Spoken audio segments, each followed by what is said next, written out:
रमेश का एक छोटा सा परिवार था जिसमें एक खूबसूरत पत्नी और दो प्यारे बच्चे थे।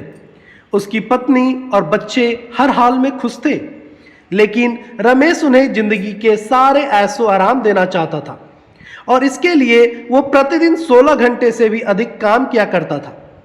दिन भर ऑफिस में काम करने के साथ साथ वह सुबह और शाम ट्यूशन सेंटर में ट्यूशन भी पढ़ाया करता था। वह सुबह सुबह घर से निकल जाता और आधी रात के बाद घर लौटता था।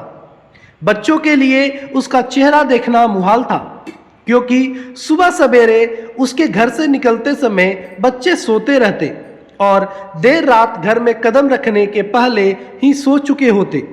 हाँ, रविवार को जरूर वह घर पे होता, लेकिन उस दिन भी वह किसी न किसी काम में व्यस्त रहता और उसका समय परिवार के साथ न बीतकर काम करते हुए बीतता। परिवार के साथ टाइम बिताने का बस इंतजार कर रह जाता। पत्नी अक्सर उससे कहा करती कि उसे घर में वक्त बिताना चाहिए, बच्चे उसे बहुत मिस करते हैं। उस वक्त वह यही जवाब देता कि ये सब मैं उनके लिए ही तो कर रहा हूँ।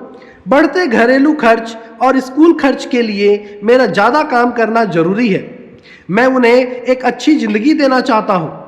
रमेश की यह दिनचर्या वर्षों जारी रही। वह यूं ही परिवार को अनदेखा कर कड़ी मेहनत करता रहा। इसका प्रतिफल भी उसे मिला। उसे पदोन्नति प्राप्त हुई, आकर्षक वेतन मिलने लगा। परिवार अब बड़े घर में रहने लगा। खाने पीने और अन्य सुविधाओं की उन्हें कोई कमी न रह गई। लेकिन रमेश का यूं ही काम करना जारी रहा। वह अधिक से अधिक पैसे कमाना चाहता था। पत्नी पूछती कि आप पैसे के पीछे क्यों भाग रहे हैं? हमारे पास जो है हम उसमें खुश रह सकते हैं। तो उसका जवाब होता कि मैं तुम्हें और बच्चों को दुनिया जहां की खुशियां देना चाहता हूं, बस कुछ साल और मुझे मेहनत करने दो। पत्नी चुप हो जाती। 2 साल और बीते। इन 2 सालों में रमेश बमुश्किल अपने परिवार के साथ समय बिता पाया।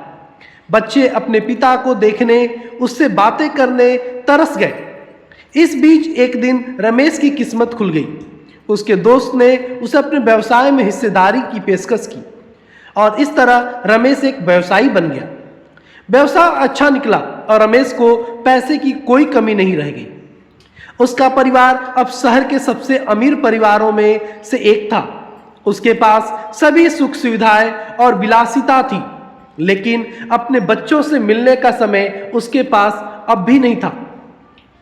अब तो वह बमुश्किल घर पर रह पाता। उसका अधिकांश समय शहर से दूर बिजनेस टूर पे बीतता। साल गुजरने के साथ उसके बच्चे बड़े हो गए। अब वे किशोरावस्था में पहुंच गए थे। रमेश ने भी इन सालों इतना पैसा कमा लिया था कि उसकी अगली 5 पीढ़ियां शानदार जीवन जी सकती थी। एक दिन रमेश के परिवार ने छुट्टी बिताने समुद्र तट स्थित अपने घर जाने की योजना बनाई। बेटी ने उससे पूछा, पापा क्या आप एक दिन हमारे साथ बिताएंगे? रमेश ने जवाब दिया, हाँ जरूर, कल तुम लोग जाओ, मैं कुछ काम निपटाकर 2 दिन में वहां पहुंचता हूं। उसके बाद का मेरा पूरा समय तुम लोगों का है। पूरा परिवार बहुत खुश हो गया। वे समुद्र तट स्थित अपने घर पर चले गए।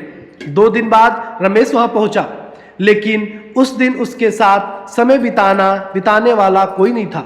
दुर्भाग्य से वे सभी उस दिन सुबह आई सुनामी में बह गए थे। रमेश अपनी पत्नी और बच्चों को भी नहीं देख सकता था। करोड़ों की संपत्ति होने के बाद भी वो उनके साथ का एक पल नहीं खरीद सकता है। वो पछताने लगा। पत्नी के कहे शब्द उसे याद आने लगे, आप पैसे के पीछे क्यों भाग रहे हैं? हमारे पास जो है हम उसमें खुश रह सकते हैं। सीख, पैसा सब कुछ नहीं खरीद सकता, इसलिए पैसों के लिए अपने परिवार को महत्व देना कम मत करें। पैसा खो देने के बाद भी फिर से कमाया जा सकता है, लेकिन अपनों को खो देने के बाद दोबारा वापस नहीं पाया जा सकता।